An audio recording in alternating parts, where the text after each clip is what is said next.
tubanirizaako basebo ne banyamwe naje musiziro kubanga mutulaba mwebala kubanga mutugoberera abasubscribing abalikinga n'abasharinga mwena tuwebaza nyongera okubategeeza banafu abashabbe Shaba Crunch Daddies abateeka sente mu programs zaffe zino ku YouTube channel yaffe tukugamba genda oliye ku budaddies obulungi abanafu abashaba Crunch Daddies bulungi nnyo balina half cakes ennungi eziwooma balina chapati ennungi era eziwooma so genda banafu abashaba Crunch Daddies akalango ku kagundi akukola bakabeera waawo enamba kwe ziri bakubireko obagambe tinjagala kulya ku Shaba Crunch Daddies naddala mu abakyalira abaana ku masomero abanaffe bana abashaba Crunch Daddies tukugamba bagenda kuwa ekirungi ekisingira ddala okubanga naawe kikweyagaza so banoonyeko abashaba Crunch Daddies togenda kubanga wejjusa Daddies half cakes ne chapati ez'omulembe tuzijja ku Shaba Crunch Daddies and Cakes. Shaba Crunch Daddies and Cakes bano basangibwa mu Bende mu Kibaati opposite ne wali transformer nga wakayisa ewali container ku kizimbe ekipya kya Danise Chanzi Estate. Kati gwa muzadde agenda okukyalira omwana ku vidi weekwate abashaba Crunch Daddies and Cakes omwana omutwalire tulya Daddies. Shaba Crunch Daddies and Cakes bibatunda biri ku mutindo gwa nsi yonna era nga bw'obeekwata ne bw'oba wuwo babikutuusaako anti bakolera delivery. Kati gwe omuzadde omwana adde ku ssomero osobola okumusibirira tulya Daddies olwo nno ne yeeyagala bakubireko okumanya ebisingawo ku noti 7 noti 4 332 ebikumi 2 ne noti 786 766 666. Shaba Crunch Daddies and Cakes, tested and trusted. Tuze okubanga tumaliriza wiki eno gye tumaliriza ebaddemu ebintu bingi batwalabidde ggwanga lya Rwanda abatuuze abawangalira muno abajjamu obuzi ate nga basaba tubawo obutuuze nga balumiriza obasosola. Nze kyesinakkiriza nti kubasosola baagala kulingiriza bitabakwatako ekitasoboka ate kubanga bw'oŋŋamba nti nno oli munyarwanda ng'osaba obwenkanya mu Uganda ng'oli munyarwanda then nze ndaba ansoba ogiina some of us omusayi mutabike nyinza okubanga nange ali wano omusayi mweguli guyinza okubeeramu omusaayi ogw'Abaganda n'ogw'Abanyankole n'ogw'Abanyarwanda nga gwegatta naye ku point of view eriwa nze ndowooza muyina ekibawaga mwena ddala abali mu kuclaiminga nti babasosola. Nawulidde omukyalo omu yakutte akatambi bwe baba wagenda simanyanga agenda n'omulangira waba wagenda agenda ne Museveni. That's not the matter kuba citizenship yaabwe bw'ogitunuulira n'otunuulira naye abo abaclaiminga waliwo there is a total difference. Kati nze enjawulo mba temuzaawula muyina ekikyamu. Kale ensonga ey'okubiri ekibiina ky'abanafu aba PLU Patriotic League of Uganda bagambye si kibiina kya byabufuzi. Kino kibiina kiriwo obubeezi ndowooza kuyisaamu obaggaali awo simanyi. Then n'akanasembayo omukulu Robert Kyagulanyi Ssentamu yawangudde awaadi eyabadde mu lubu lw'abantu ab'enjawulo mu nsi yonna. Mu lubu luno mwabaddemu omukyala Bill Clinton, mwabaddemu Papa Francis, waliwo omwami omulala oyo Kim Jong Un Kim awabula nze bintawa Kim erya Kim lyobotwala nikuliko nennu NU. Kale njagala tusandikira wana bakulu tubalina wiki nga bwebeera tulibeera tugikubamu wiki namba yonna torch abasinzira ku Facebook abali ku TikTok banafa bali ku YouTube tubagamba nti tubanirizaako olunaku olwaleero. Kantandikirewo omukulu omusama atagenda bweru wabula ye Uganda wabeera eva bamusama wasamalira order from South Africa oba maya basama be South Africa bo babeera eva basama oba yasiraana oba tiyasiraana bamusama. Kale option awe tuli abanyarwanda bagamba mubasosola mu ggwanga lyammwe erya Uganda ate bondoza bwe mugenda ete babasosola lwaki tusoka n'ensonga ezitayina makulu. Kale tutandike n'ekyomukulembeze okwangula awaali ndowooza point ebadde erina okusooka kubanga bwe basaba oba okola ebibuuzo bagamba juzaamu by'osinga okwekakasa. Singa ba examiner agamba stop pen is down nga biri wabimaze biwekakasa nti kwegamba nti wano ne bajja otukwata kasa tubeera nga kasa tuba nga tumaliriza ogera ku mwana kisyoto bannaye omwana ttu kale omukulu yawangudde awaadi yesu era tunaabawona myaka 8 egyakayitawo bukyanga omukulembeze ayimbira Papa Francis oluyimba ng'ajja mu Uganda. Teyafuna kakisa kumusinkana, teyaliko kubamusinkana. Bazeemu kwesinkana ng'ali ku lisiti n'amuyisaamu eggaali. Kale Papa si kukuvoola naye kituufu amazima go gabeerawo tegeekweka. Buno obubaka bugenda eri abatiimu nkyukakyuka wadde abalala nabo bakyerimbikamu naye ttiimu nkyukakyuka erimu Nationality platform ambuleera nti tetusapootinga Kyagulanyi yekka naye ffe tuli bankyukakyuka. Omukulembeze ayinza osalawo waddamu NRM ate nze siddamu NRM. kitegeeza temuwagira Bobi Wine nti oba olwakuba nti ye Bobi Wine muwagira nkyukakyuka? Nedda, tetuwagira Bobi Wine nga ye. Muli bankyukakyuka? Tuli bankyukakyuka.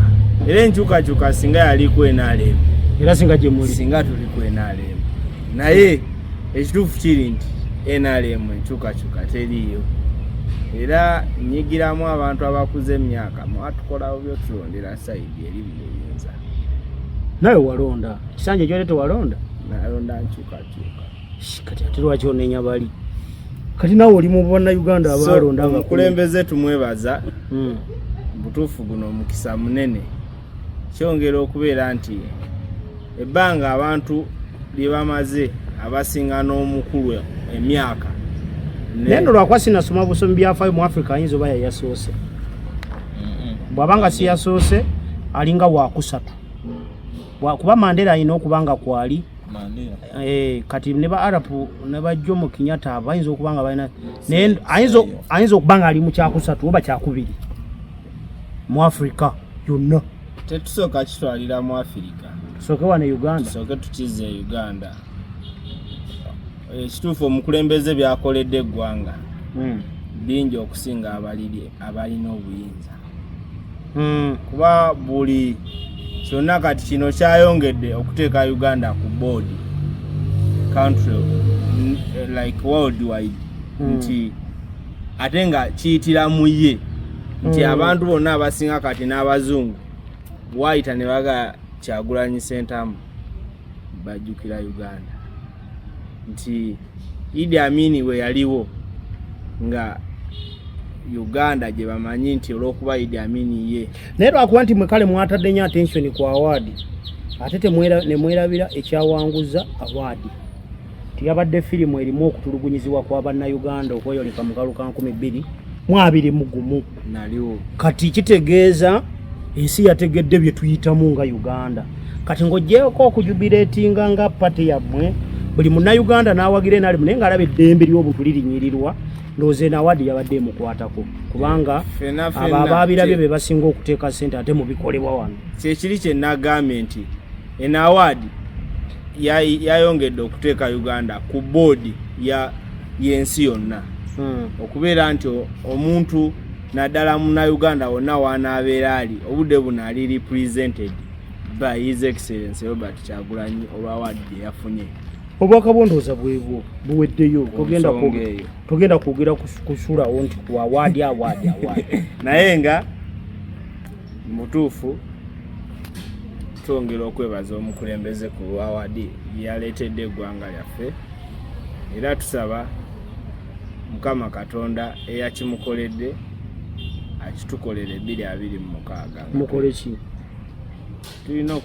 Tulina enkyukakyuka anti sala oyingira nnyo mu ssaala zange nga fulufiga edda gwe tubula ekyosabira Edi mwefudde King Saha yasaba oba asabira ani? yagisaba nga tugeze ku kibiina kya PLU Patriotic League of Uganda. Ani akulira PLU?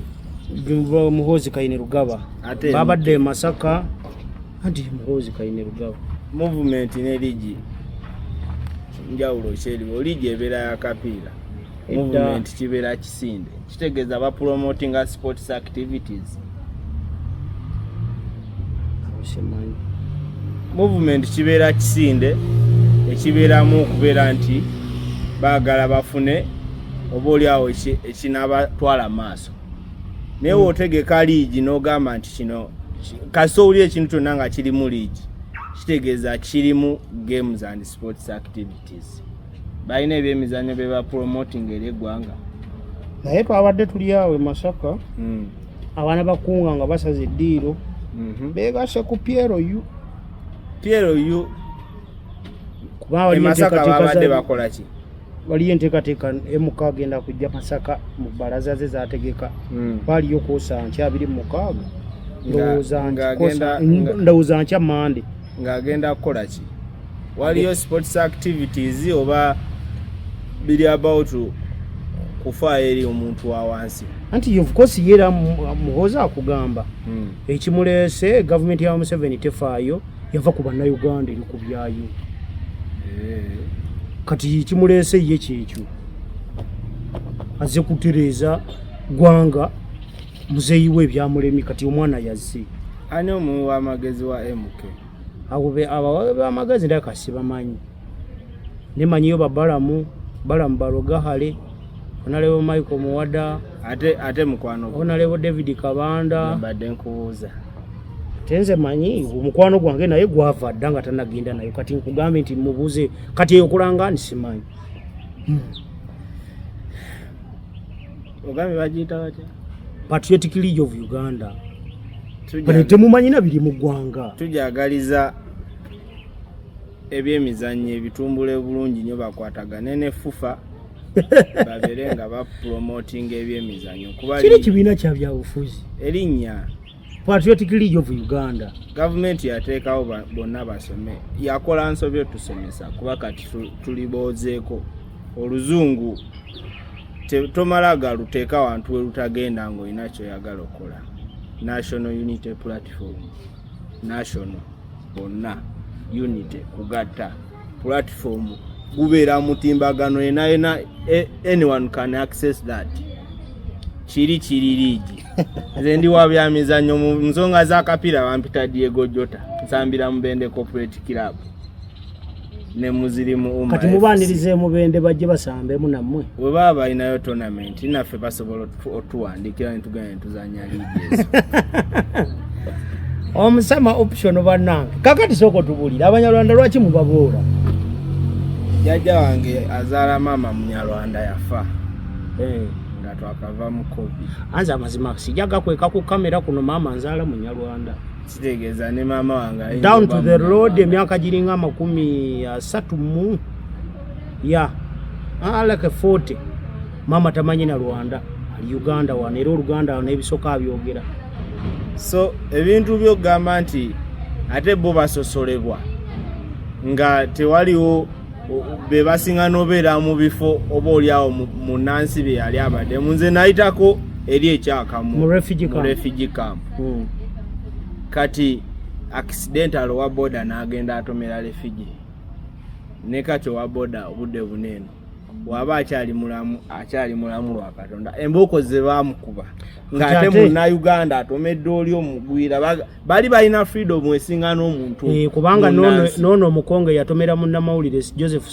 Sabit erya Sakireni TV baamutadda yali mukongo teyawezaayo na bbanga ekitegeera kati freedom bo balina mpitirivu kwegamba ekyo nakyo njagala okyebuuza ku muganda wange Ambikisi wanaaba atuuse okubeera ng'afunye omukisa lwaki omuntu munnansi naddala mu ggwanga lyaffe talina ddembe ate oli atali munnansi alina eddembe lingi nnyo okusinga munnansi nze njagala kugendako saidi eno nkuddire ekibuuzo kyange oli muwagizi wa Nationality Platform oli memba oli muwagizi bibiri biba byanjawulo nyina ekibuuzo kyange ng'omwaka guno tegunaggwako ezimu commissions zange kusisinkana mukulembeze oba namusinkana nti oba ntya nyina ofuna serefi naye mbeereko n'ensonga ze munyonyola kitegeeza ekyo kiraga nti by all means nembeera siri sinafuuka member mutima ndi member ate nga ndi muwagizi wa National Unity Platform.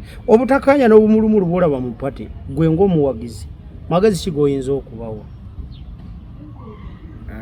Obutakanya obwo ebiseera ebisinga bubeerawo n'abantu abali intruded kati ate awo mu luzungu by intruders bali nti mubeeramu bali ng'ekituufu talina beera mu pate eyo nga jasi alimu nga musumbuye kati ebiseera ebisinga bo bamalira bakoze eki bawanguddwa lwa nsonga abali waggulu abatwala eyo pate tebaakera bukezi ne babalonda ku street z'e Kampala mbu ne bajja ne batandikawo ekyo ekintu. Abasajja bali bagezi okutandikira ku president yennyini n'abamuddirira so baneena baleetawo ezo embeera era ojja afundikira nga tebakyalina nnyo just baagala platform naye ng'era platform bagifunira mu linnya kyamu. Buli ofunira ekintu mu linnya ekyamu kitegeeza otojja beera successful. Nze sirabawo success ku side yaabwe.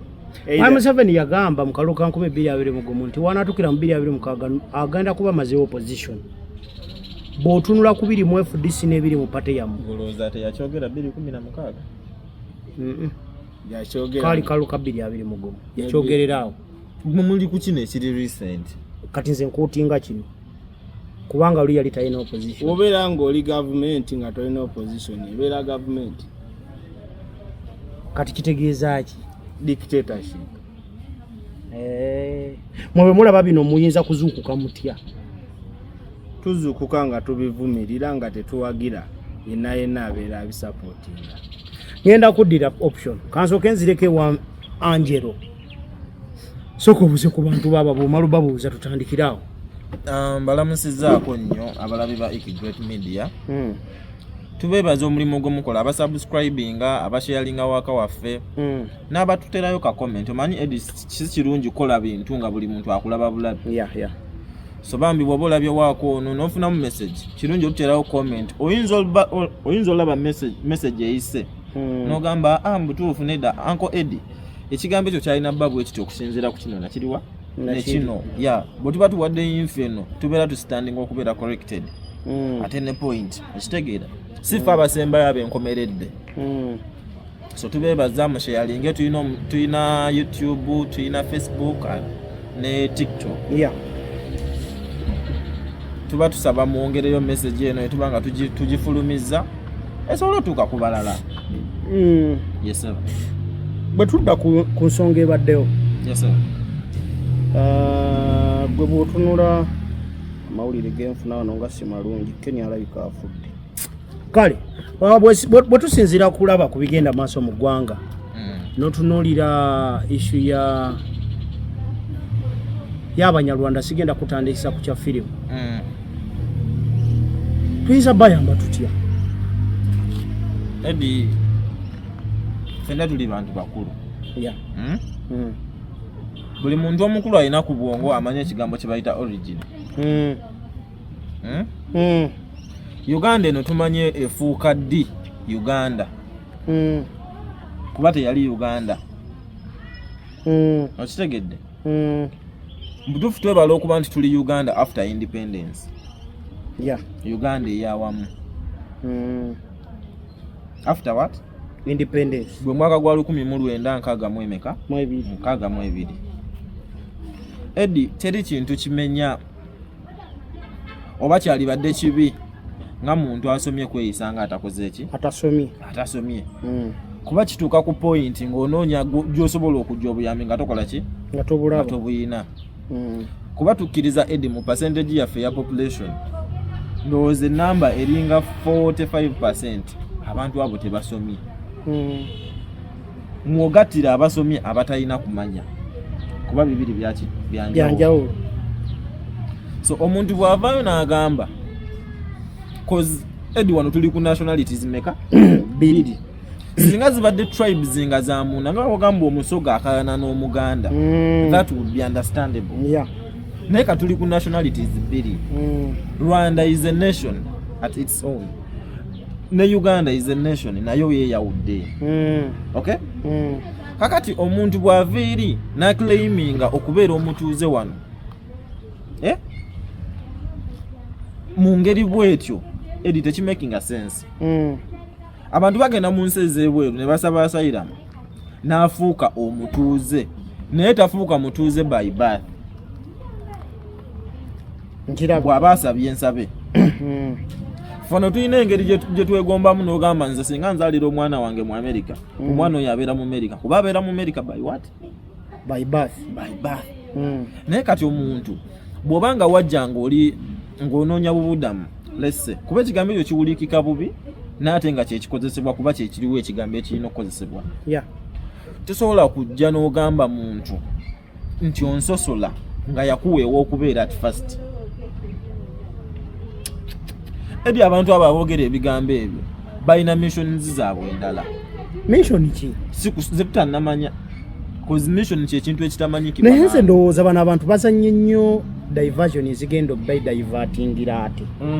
Omanyi osobola okuzanya diversion newunzikange ku divertinze kubanga how can you claim to be a full citizen of a certain country nga in your heart naawe originality yo okipronunciatinze nti fe abanyarwanda tuboolebwa mu Uganda nga there are two things zowulira mu Uganda muno tufunye ebizibu bingi nnyo ku gavumenti ya Mwami Museveni.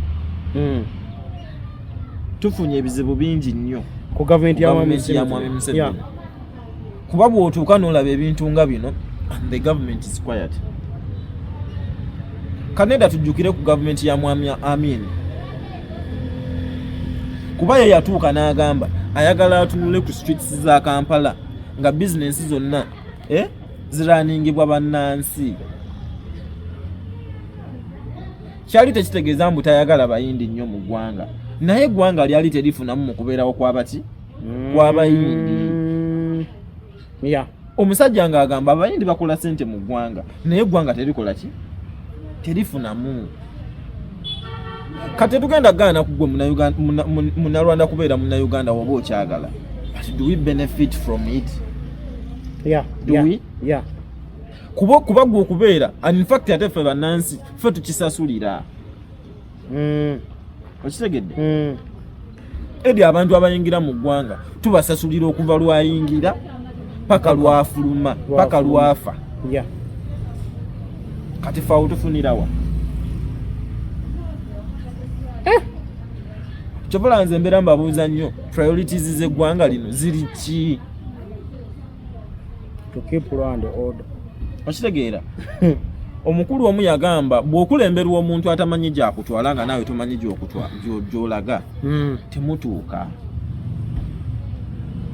Tomanyi gy'olaga tamanyi gy'akola ki? Gy'akutwala. So budde buno tulina gavumenti etamanyi Uganda erina kulagawa. Naye kankubuzeemu Anvix, gwe bw'otunuulira ebintu bino byonna nga bizanyibwa bigenda mu maaso muli tofunamu ekibuuzo ekijja nga kiri kimu nti bino basooka ne bagamba abavandimwe bifuulibwe tribe. Kati tribe eyo abavandimwe ndowooza bwe yagaana oyitamu kati batandise kupushinga kya nationality. Bwaba bafuna gundi okuddayo bizibu bakola ki bizibu. And Uganda is full of comedy. Mu nsi omanyire region meka enzikiriza meka ezo nyingi. Do you think Rwanda waliyo I'm sorry okukozesa an example kuba dini abantu bagikiririzaamu golowooza Rwanda oba mu America waliyo ababisaka? Omanyi lwaki tebaliyo? Lwansonga ebyo bikirizibwa wane wali comedy. Buli kintu ekyekisiru kitutuukako. Omuntu tulina freedom of worship. Abalokole nga ba-creatinze egundi yaabwe tugiyite nga federation nga basaba Museveni obulokole abufuula eddiini mu Uganda kuba si ddiini wabimanyako. Kati nonsense ng'oyo basaba busabye ekintu kibeere. Nonsense ng'oyo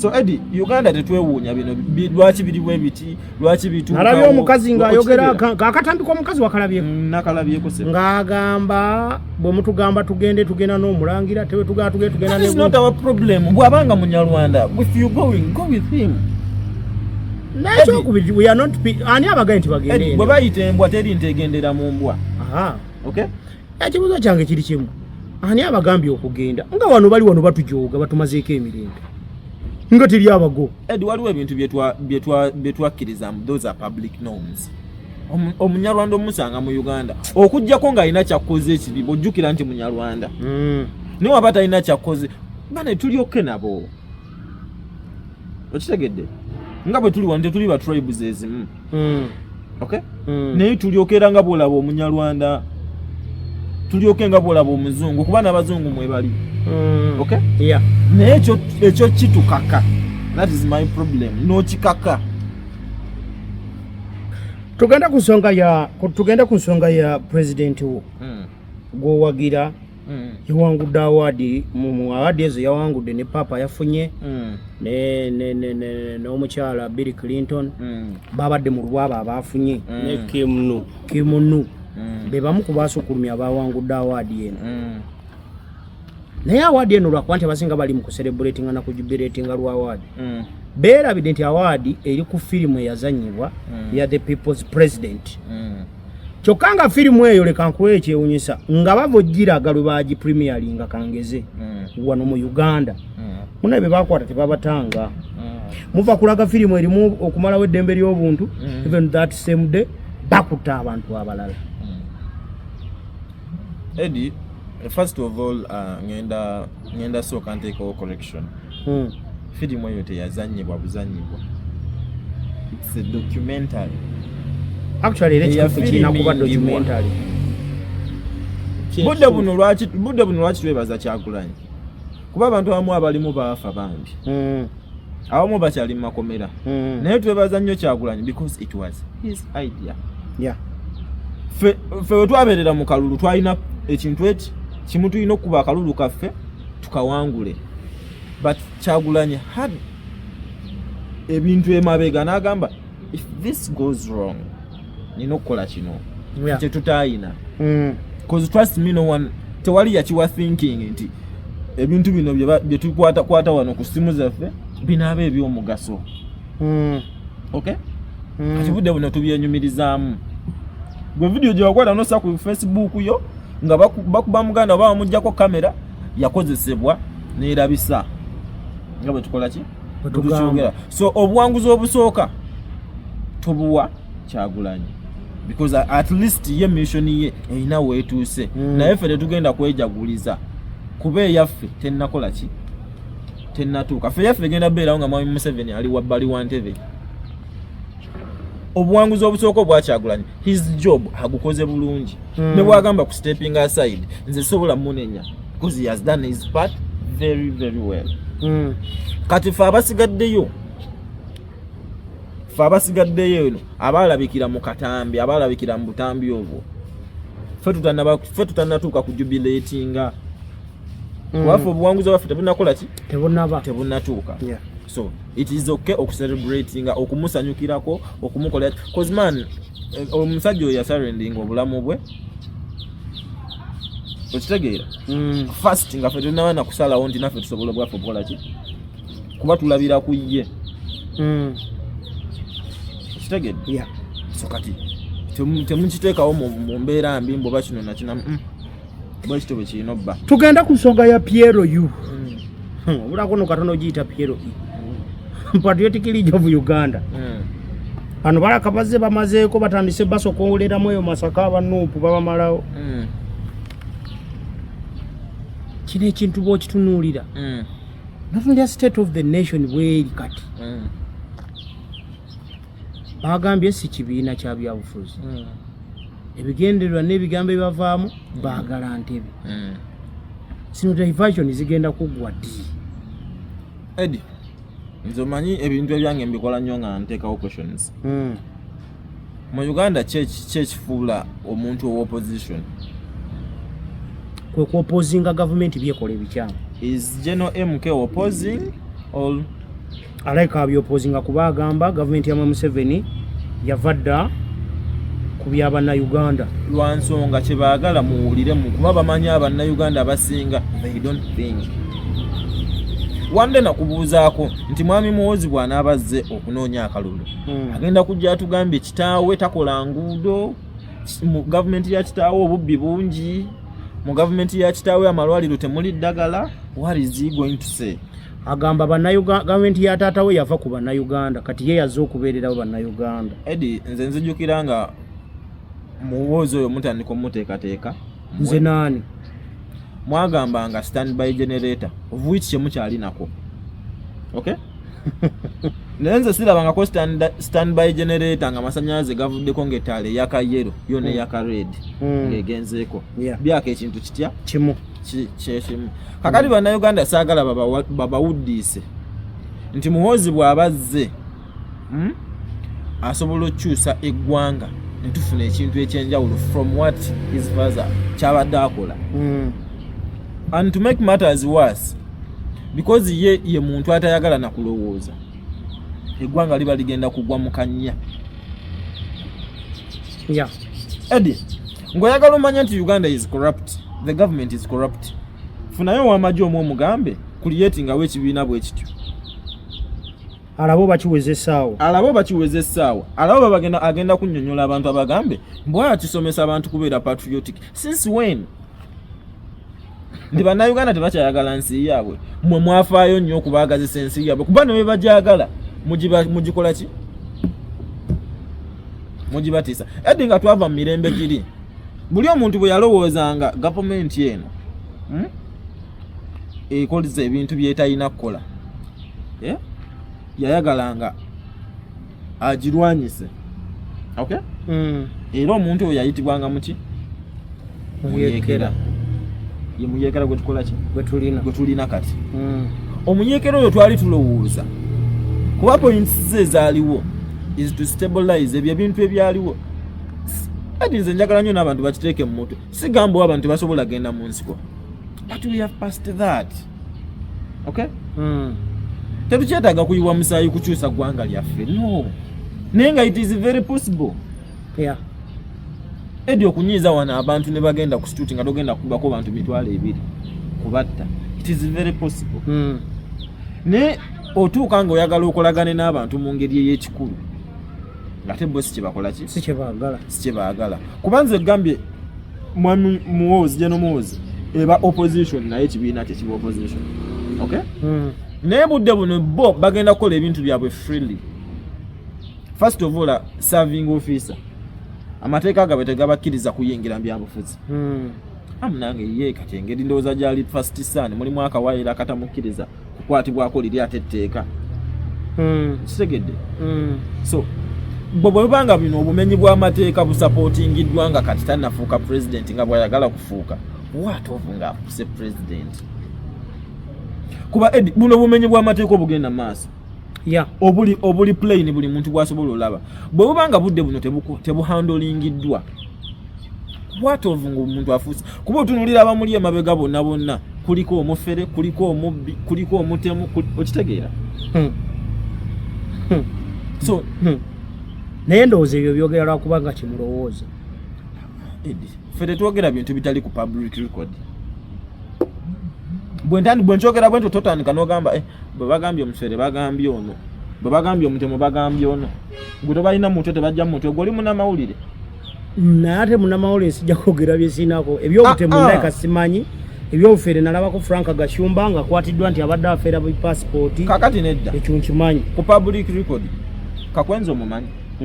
Lukira basaizi ku public record tekuliko mutemu. Nange ngamba toli munnamawulire. Tugende mu maaso kale. So Eddie, mu ggwanga muno wambuuzizza nti Masaka baatuggyeko abantu bakunga. Omanyi kye bayita popcorn? Zikuwomera emberenge zitulise. Emberenge zitulise ezo zonna ziba mbisi nga tebannazisiika. Bwe bazisiika ne wabaako ezitulika n'ezitatulika, naye zonna ziba ziyidde. Era ne ziri ezitatulise bazirya naye nga basinga kuwoomerwa zitulise kitwale mbu mu Uganda abantu bonna baali mberenge ezitanajja NUP bwe yajja abajoyininga NUP oba people power zemberenge ezatulika era ze waligambye buli muntu zayayanira obutatulika bwebwo obukonwa bwolabanga kalimu NRM kagenze mu manya POP manya picho ba DSTV manya babiki akakabina kesitegeera bebo zezemberenge ezitatulise mulinga abagamba bebatulire babadde bawagizi bamu Eddie mama wakyuka kati nze kankubulire kankuwe ekyangu owa Piero biki Piero yu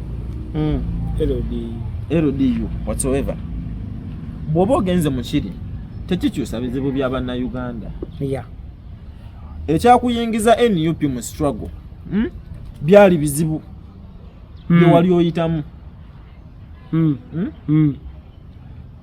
bye byakusazaawo joining eki struggle lwaki ffe tugiyita nnyo struggle because teri muntu ali mu NUP yenyumiriza mbulamu bwali kozi n'abali waggulu at any point kozi bo batambulira na ku kasuubo nnyo okusinga ffe abali wansi bo bali ku target anytime basobola omukuba ne bamugjawo ate ffe ekitali ku ffe okitegedde omuntu eyajja nga asupportinga NUP Faizo yagambye nti ye muntu wankyukakyuka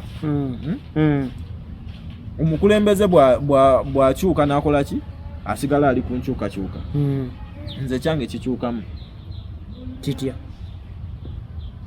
nze ntandika okulowooza mbu eggwanga lyange linkwatako nnyo after Kyagulanyi era nze Kyagulanyi tasobola kukola decision nendowooza mu nsobola ogikyalenjinga nnyo ndowaki ffe tukkiriza bino ebintu biringa byamagye ffe bye tulimu biringa byamagye kamanda wo kyagamba kyemukola oba mufa mwenna oba tekibassa oba tekibassa oba kibaswaza mwenna oba kibaswaza mwenna mukola kitya kimu dhani okwagala okulowooza nti ate gwe olowooza nnyo okusinga oli gw'ogubirira mu bufunzi olinga abana abatera okuwakanya omukulembeze bakikola mu bukyamu bayina kumanya nti kati kyo kyaleese Eddie atudde mabega y'emmotoka talaba kinnya kiri mu maaso of course si gwe ogamba driver wali maaso nno nsuubirawo ekinnya nga toli mabega nga ne gye bakutwala tokola ki tomanyiyo niya bakikola mu ki mu bukyamu oli ayinza okifiringa nga kyekyalowooza kyekituufu naye trust me okusinga Kyagulanyi stepping down tewali muntu asobola joining NRM Faizo osobola ebibuuzo byesijja tayagala NRM kitegeera so ekintu kino buli muntu ali mu struggle lwa bizibu bye lwaki oli agamba si Kyagulanyi lwa nsonga abantu abamu balowooza nti ffe tuwewaayo nnyo kuba n'otuuka ne ku level ey'okufa nti lwa Kyagulanyi no it is not Kyagulanyi